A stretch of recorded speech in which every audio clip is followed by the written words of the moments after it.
ஓம் நமச்சிவாய. அனைத்து ஜோதிட சொந்தங்கள் அனைவருக்கும் அன்பான வணக்கம். இன்னைக்கு நம்ம ஒரு வித்தியாசமான ஒரு தலைப்பை பார்க்க போகிறோம்.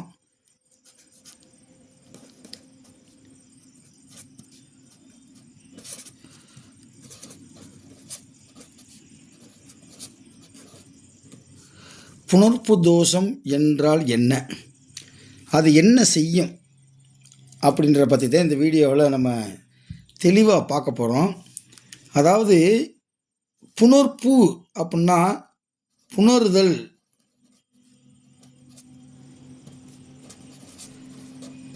தமிழில் சேருதல் அப்படின்னு பேர்.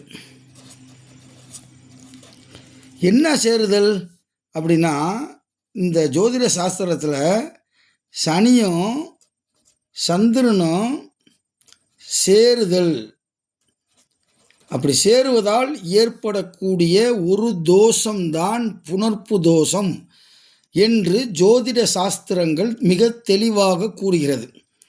அப்போ இது தோஷத்தில் தான் போய் முடியுமா அப்படின்னா இல்லை. புணர்ப்பு தோஷமாக சிலருக்கு அமையும், சிலருக்கு அது யோகமாக அமையும். இந்த வீடியோவில் நம்ம தெளிவாக எது தோஷம் எது யோகம் என்பதை பற்றி ஒரு புதிய விளக்கத்தை பார்க்க போகிறோம். நீங்கள் வீடியோ பார்க்கக்கூடிய நண்பர்களுக்கு ஒரு அன்பான பணிவான வேண்டுகோள், லைக் பண்ணுங்கள். ஹைப்புன்னு சொல்லி யூடியூப் ஒன்று புதுசாக ஒன்று அறிமுகப்படுத்தியிருக்காங்க. அந்த ஹைப்பில் பாயிண்ட்ஸ் வரும், அதை நீங்கள் கிளிக் பண்ணிங்கன்னா கொஞ்சம் எங்கள் வீடியோ அதிக பேர்த்துக்கு அது போய் சேரும். உங்களுடைய பாயிண்ட் எங்களுடைய யூடியூப் சேனலை வளர்க்கும் அப்படின்றத உங்களுக்கு தெரிவித்து கொண்டு, எல்லா பேரும் அந்த ஹைப் பட்டனை தயவுசெய்து அழுத்தி ஆதரவு கொடுங்கள் என்று சொல்லி இந்த வீடியோக்குள்ளே நம்ம போவோம். பாருங்கள், புணர்ப்பு தோஷம்னா என்ன அப்படின்னா, ஃபஸ்ட்டு சனி சந்திரன் இணைந்திருப்பது,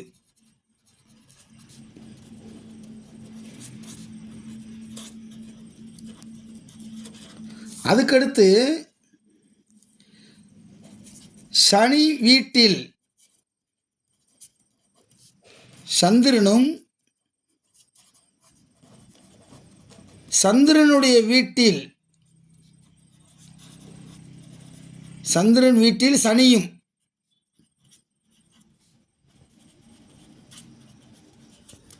பரிவர்த்தனை ஆவது.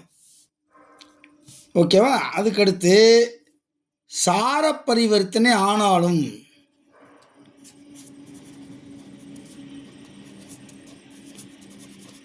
இதை நம்ம புணர்ப்பு தோஷம் சொல்கிறோம். அதாவது சனியும் சந்திரனும் இணைந்து எங்கே இருந்தாலும், லக்கணத்திலிருந்து 12 இடங்களில் எங்கே இருந்தாலும், அல்லது சனி வீட்டில் சந்திரன், மகரம் கும்பம் போன்ற வீடுகளில் சந்திரனும் கடக வீட்டில் சனியும் இருந்தால் அது நேருக்கு நேர பார்க்கும். 7ஆம் இடம் மகரத்தில் இருக்கக்கூடிய சனி சந்திரனை பார்க்கும். அப்படி இருந்தாலும் உண்டு.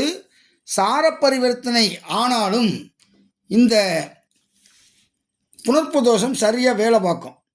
சரி, இது என்ன அப்படி செய்ய போகுது, என்ன செய்யும் அப்படின்னா, 1 தாமத திருமணம்,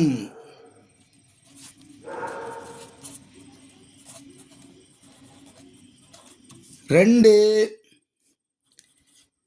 தாலி ஏறும் முன், 3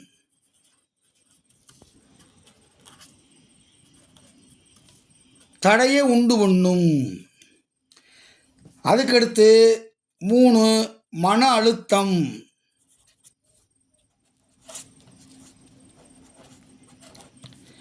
4 திருமணம் முடிவடையாமை. திருமணம் முடிவடையாது.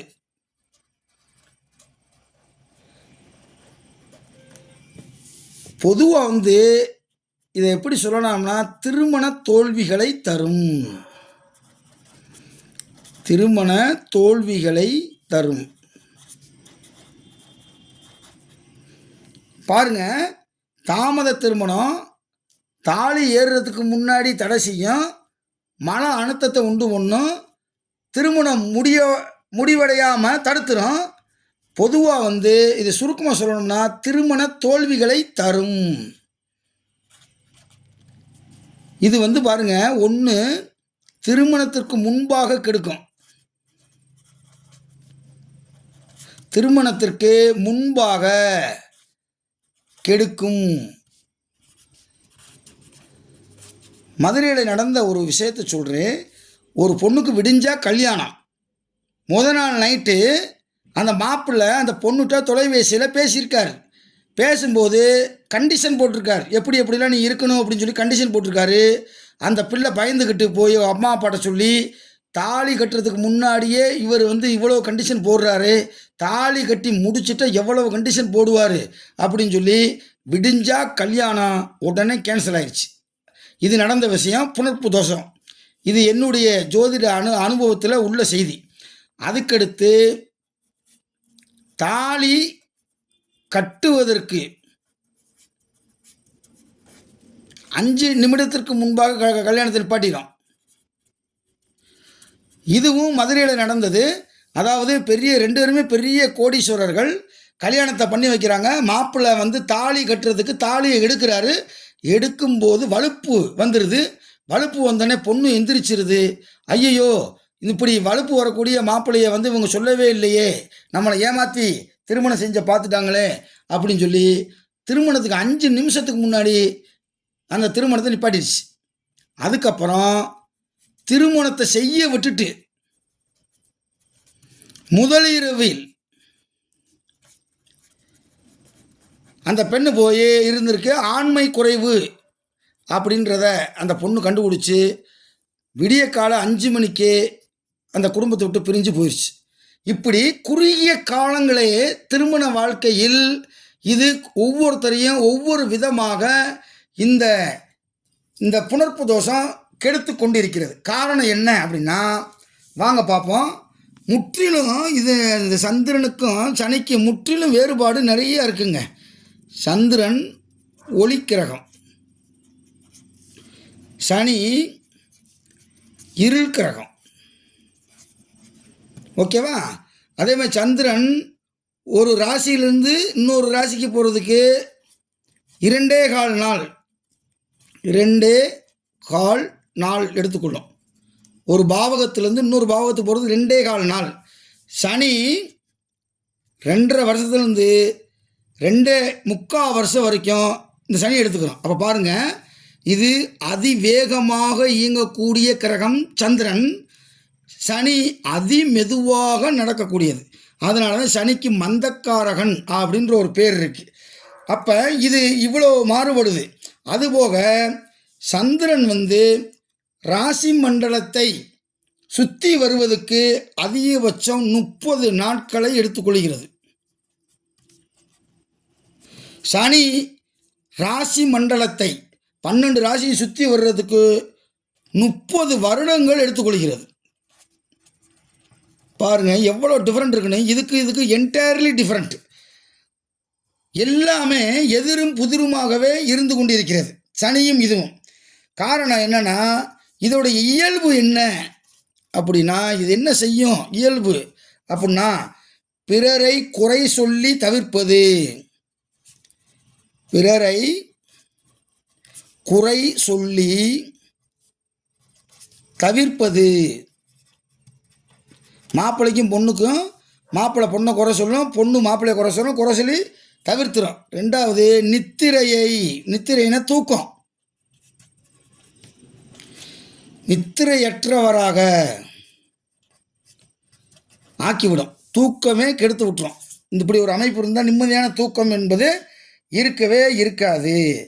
இந்த சனி சந்திரன் சேர்க்கை பெற்றவர்கள் யார் அப்படின்னா, இது ஞான சாதகர்கள், துறவர்கள், பிரம்மச்சாரிகள், சந்நியாசி வாழ்க்கை உடையவர்களாக மாறிவிடுவார்கள். இந்த அமைப்பெல்லாம் சுவாமி விவேகானந்தர், அரவிந்தர், காஞ்சி பெரியவர், ராமானுஜம், ஆதிசங்கரர் போன்றவர்களுடைய ஜாதகத்திலெல்லாம் இந்த அமைப்பு இருக்கிறதுனாலதான் அவர்கள் மிகப்பெரிய ஒரு மனித கடவுளாக மதிக்கக்கூடியவர்களாக, துறவியாக, ஞானியாக மாறினார்கள். அதே இது 4ஆம் இடமோ 10ஆம் இடமோ 11ஆம் இடமோ இந்த சனி சந்திரன் சேர்க்கை யோகத்தை தரும். நல்லா கவனிச்சுக்கங்க. 4, 10, 11ஆம் இடமா வரணும். இருவருமே நட்பு வீட்டில் இருக்கணும். அப்படி இருந்தால் இது புணர்ப்பு யோகமாக மாறிவிடும். பாருங்க, இப்போ உங்களுக்கு சில விஷயங்களை நான் கட்டம் போட்டு உங்களுக்கு சொன்னாத்தே சில விஷயங்கள் புரியும். எந்த இடத்துல நல்லா தெரிஞ்சுக்கிறோன்னா 4, 10, 11 உங்களுக்கு யோகத்தை தரும் அப்படின்னு சொல்லியிருக்கேன். இப்போ உங்களுக்கு தெரியணும் எந்தெந்த இடம்னு. மேஷத்தை எடுத்துக்கிடுவோம். சந்திரன் இங்கே பகை, சனி இங்கே நீச்சம். அப்போ பகை எங்கே இருக்குது, நீச்சம் எங்கே இருக்குது? அப்போ இருவரும் இங்கேயே மாறுபட்டுருக்கு. அப்போ இது புணர்ப்பு தோஷத்தை தரும்.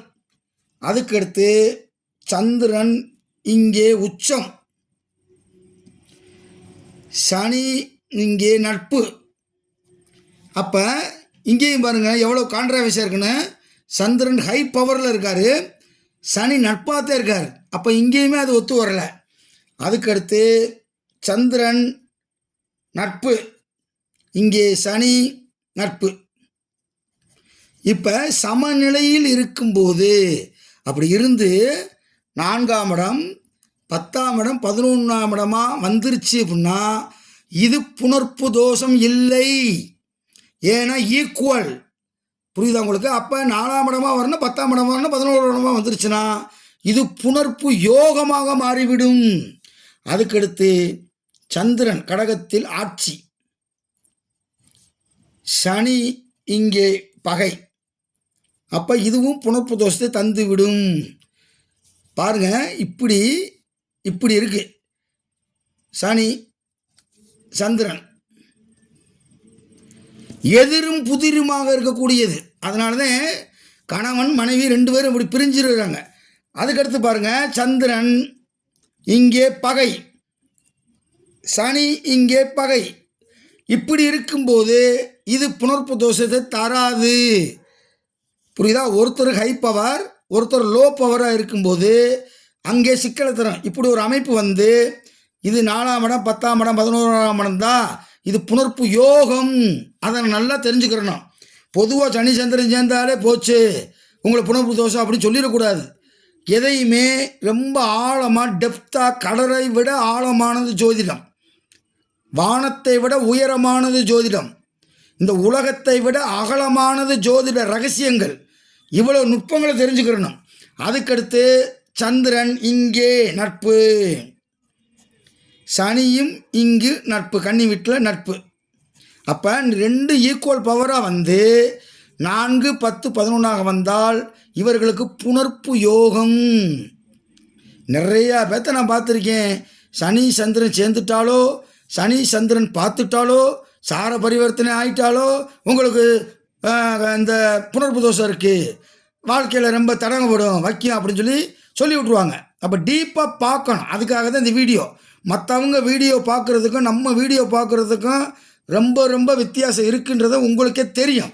ஏன்னா நம்ம மூல நூல்களில் உள்ள செய்திகளை மட்டுமே நம்ம யூடியூப் சேனலில் போடுறோமே தவிர கற்பனையில் இது அதை பார்க்குது, அது இதை பார்க்குது, பாஸ் வாங்கி சாப்பிட்டா பாஸ் பண்ணிடலாம், குட் டே ஆகணும்னா குட் டே பிஸ்கட் வாங்கி 4 சாப்பிடுங்க குட் டே ஆயிரும் அப்படிலாம் சொல்லக்கூடிய அறிவுக்கு அப்பாற்பட்ட விஷயங்களை ஒருபோதும் நம்ம சேனலில் சொல்கிறதில்ல, பார்த்துக்குங்க.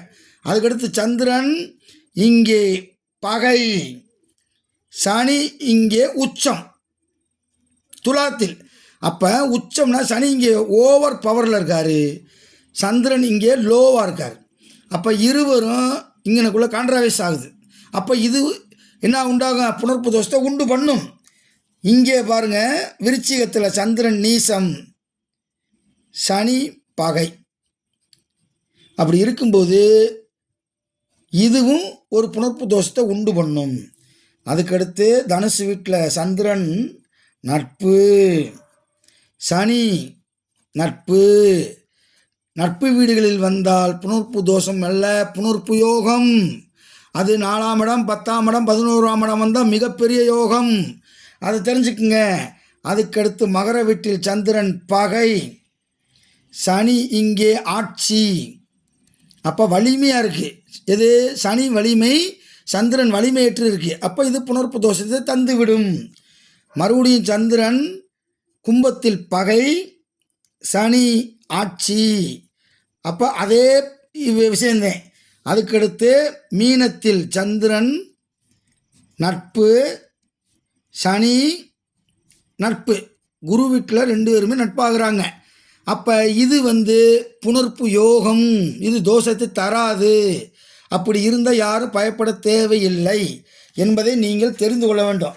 இவ்வளோ விஷயங்கள் இருக்குது. புரியுதா உங்களுக்கு?